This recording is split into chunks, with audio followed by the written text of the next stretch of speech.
तुम्हाला काय कळायचं नाही? मी हसायचो, बरं आहे म्हणलं, चुकलंय वाटतं. आता तुम्हाला येते भाषा? भाषा म्हणजे थोडं थोडं येते. आय लव्ह यू कसं बोलतात त्याच्यात? देऊर मन दिसते ना निन्नी कुरकुंटा. का हसताय? नक्की काय बोललेत मला तर काय कळलं. तेलुगू पिक्चर बघायचो ना तेव्हा तो हिरो सारखा याचा फुल घेऊन तिला म्हणायचा देऊर मन दिसते ना निन्नी कुरकुंटा. मी तेवढंच पाठवलं, हे आय लव्ह यूज आहे. पण मग घरी तुमच्या कळल्यावर काय? घरी असं सडनली माझ्या भावाने कुरकुंटा वरवंटा नाही ना हातात घेतला? घेतलेला घरातल्यांनी. भावाला फोनवर बोलायचो ना, रात्रीचा फोन करायचा, तर हे कळालं ना माझ्या भावाला की मी बोलते करून.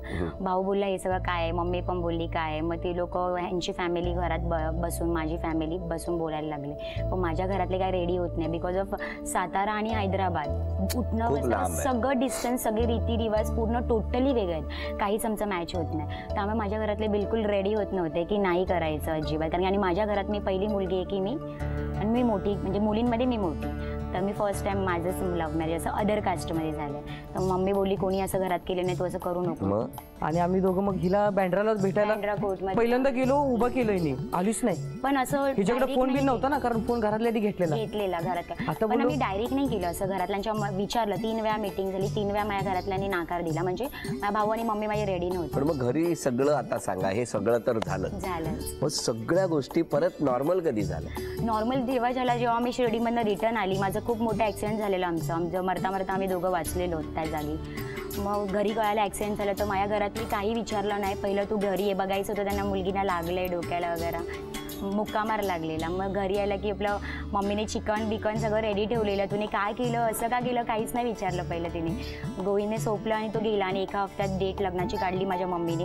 आणि माझी मुलगी 4 माणसात उभी राहावी म्हणून तिने परत लग्न करून दिलं 27 जूनला. Very good. बरं बरं बरं. या गप्पा सुरू असताना या ठिकाणी पहिला खेळ कुठला या बहिणी खेळणार ते बघू घ्या. कुठला खेळ आहे?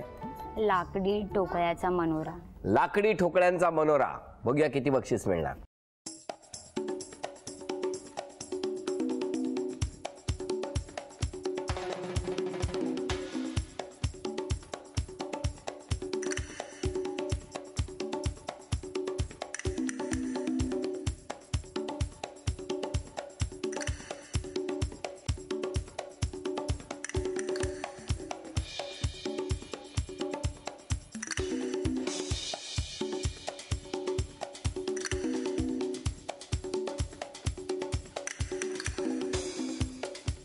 चला 5वा टप्पा झाला.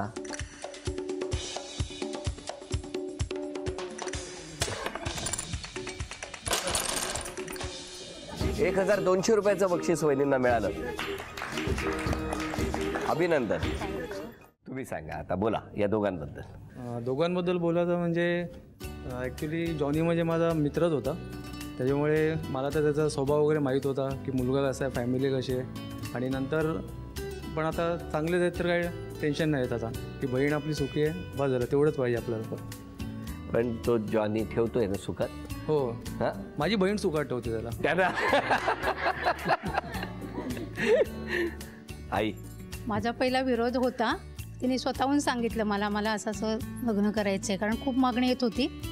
तर मी म्हटलं बेटा थोडा विचार कर. मग आम्ही तिघांनी मिळून एक रात्र विचार केला, तिला सगळं समजून सांगितलं, पण ती तयार नाही झाली. मग हा म्हणाला आई आपण थोडी चौकशी करूया. थोडीशी चौकशी केल्यानंतर आम्हाला त्यांचं बॅकग्राऊंड सगळं समजलं. नातेवाईक खूप छान आहेत, सासू सासरे खूप छान आहेत, आपली मुलगी तिथे सुखाने राहील. त्यामुळे मला थोडंसं टेन्शनमुक्त झाले मी. आणि आता एकदम व्यवस्थित, म्हणजे माझा मोठा मुलगा आहे असंच मी समजते. 2 मुलं 1 मुलगी. मला सांगा सासूबाईंच्या पण काय पर्समध्ये कॅडबरी वगैरे चॉकलेट वगैरे नाही ना? तिथपर्यंत पोहोचणं नाही. सासूबाई सांगा. माझी सून खूप छान आहे, सगळ्यामध्ये मिळून मिसळून राहते, सगळे फंक्शन्स वगैरे अटेंड करते. घरी आठवड्यातून 2-3 वेळा घरी येते. मुलं सगळी माझ्या सगळेजण घरी येतात. आणि माझा जसा मुलगा चांगला आहे तसं माझी सून पण खूपच चांगली आहे. हो का? काय झालं, तुम्ही इतकं सुनेचं कौतुक केलं ना, नंतर लक्षात आलं आता मुलासाठी एक वाक्य तरी बोलूया. एवढी जादू केली आहे सुनेने, हो ना? नाही. बाबा सांगा, कसा आशीर्वाद द्याल तुम्हाला? यांच्याबरोबर काय सांगू मी, हे काय गोलमाल केलं अजिबात मला काही माहीत नाही, तुम्हाला माहीतच नाही? काही अजिबात माहीत नाही. लग्न झाल्यानंतर मला माहिती पडलं की बाबा यांचं असं झालं लग्न. हां, हे अपोजिशन पार्टी सर घरी पोचली, मी ड्युटीवर आलो, पण काय झालं काय, हे बोलले की तुमचं पोरगानं माझं पोरगीला पळवलं. मी म्हणलं तुम्ही असं का सांगताय, तुमचं पोरगी पळवलं असेल माझ्या पोरगाला, माझा पोरगा असं करणार नाही. असं झालं. मग काय करायचं काय नाही, जरा गरमी वापस झाली होत. त्यानंतर मग काय तर मार्ग काढा. मग हे मीटिंग बसवलं, मग हे सर्व झालं, आपण एक पत्रिका काढू आणि लग्न लावून टाकू. आता व्यवस्थित व्यवस्थित. मला काय ऑब्जेक्शन नाही, कुठली पण जातीच असतं ते. मी तर एक्स मिलिटरी आर्मी आहे, मला सर्व एकच आहे माझ्यासाठी. हे दोघं सुखी राहतात, मला बस आनंदच गोष्ट. अजून काय पाहिजे? अजून काय नको मला वाटलं. म्हणजे तुम्ही कोणाला मिस करताय आता? पप्पांना माझ्या. बरोबर, ती आठवण येणं स्वाभाविक असतं. आता सासऱ्यांनी वडिलांपेक्षा जास्त माया लावली आहे, प्रेम केलंय, पण त्या बाबांची आठवण येणं स्वाभाविकच आहे. बरं, आता 3 आव्हानं हां तुम्हाला स्वीकारायची आहेत. पहिली चिठ्ठी बघूया कसली आहे. या अभिनय करणार आणि तुम्ही सगळ्यांनी ओळखायचा हिंदी चित्रपटाचं नाव आहे. हिंदी चित्रपटाचं नाव बोलायचं नाही. एकच शब्द आहे, एकच आहे, 3 ना. मेरे हाथों में गोरा रंग, होली, गोरे रंग पे घोड़ा, धन्नू, शोले, हेमा मालिनी, ड्रीम गर्ल,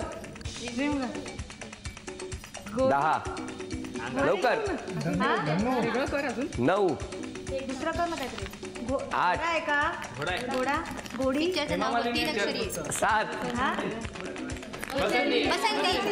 बसंती, 5 अभिनंदन. झी मराठीकडून ही भेटवस्तू तुमच्यासाठी. पुढचं आव्हान, मराठी गाण्याचा अभिनय. सगळ्यांनी गाणं ओळखायचं, मराठी गाणं.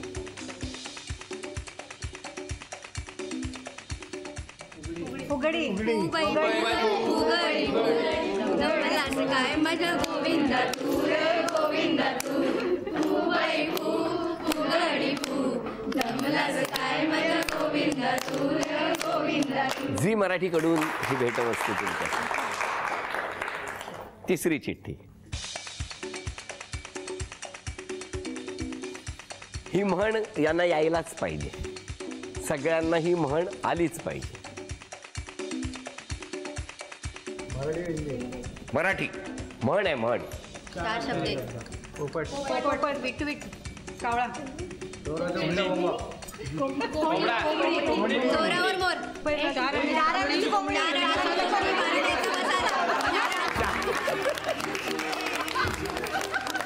झी मराठीकडून ही भेटवस्तू. केप्रकडून ही भेटवस्तू तुमच्यासाठी. अभिनंदन. तुम्ही सांगा 3 अपेक्षा मिस्टरांकडून. हा ना खूप लवकर चिडतो, म्हणजे पटकन रिॲक्शन देतो कुठल्या गोष्टीवर. म्हणजे एखाद्या गोष्टीवर पटकन रिॲक्ट होतात, पटकन खूप चिडतात. लवकर राग येतो त्याला, तर तो कमी करावा असं माझं म्हणणं आहे. काय हो? कधी? उद्यापासून. वाटतं काय हो आताच्या तत्परतेने ते बोलले, रिॲक्ट झाले की करतील उद्यापासून बदल असा? हा, नाही करणार. दुसरी अपेक्षा, ते कुठे जायचं असलं ना की सर लवकर रेडी नाही होत, म्हणजे चांगले कपडे रेडी नाही होणार, कसं तरी घालतील आणि आता चला, म्हणजे मी एकदम खूप रेडी आणि हे सगळं घरातलं कुठलं टी शर्ट असं असे हे. का असं करता हो? काय प्रॉब्लेम काय? प्रॉब्लेम काय नाही. मग ह्या ज्या म्हणतायत की मी एकदम छान तयार होते, तुम्ही मात्र त्याचं काही लक्ष न देता काय मिळेल ते कपडे, मिळतील ते कपडे परिधान करून निघता. झटपट तयार व्हायला पाहिजे. हां, लवकर तयार व्हायला पाहिजे. तुम्हाला तयार व्हायला किती वेळ लागतो साधारण? 10 ते 15 मिनिट. आणि वहिनींना?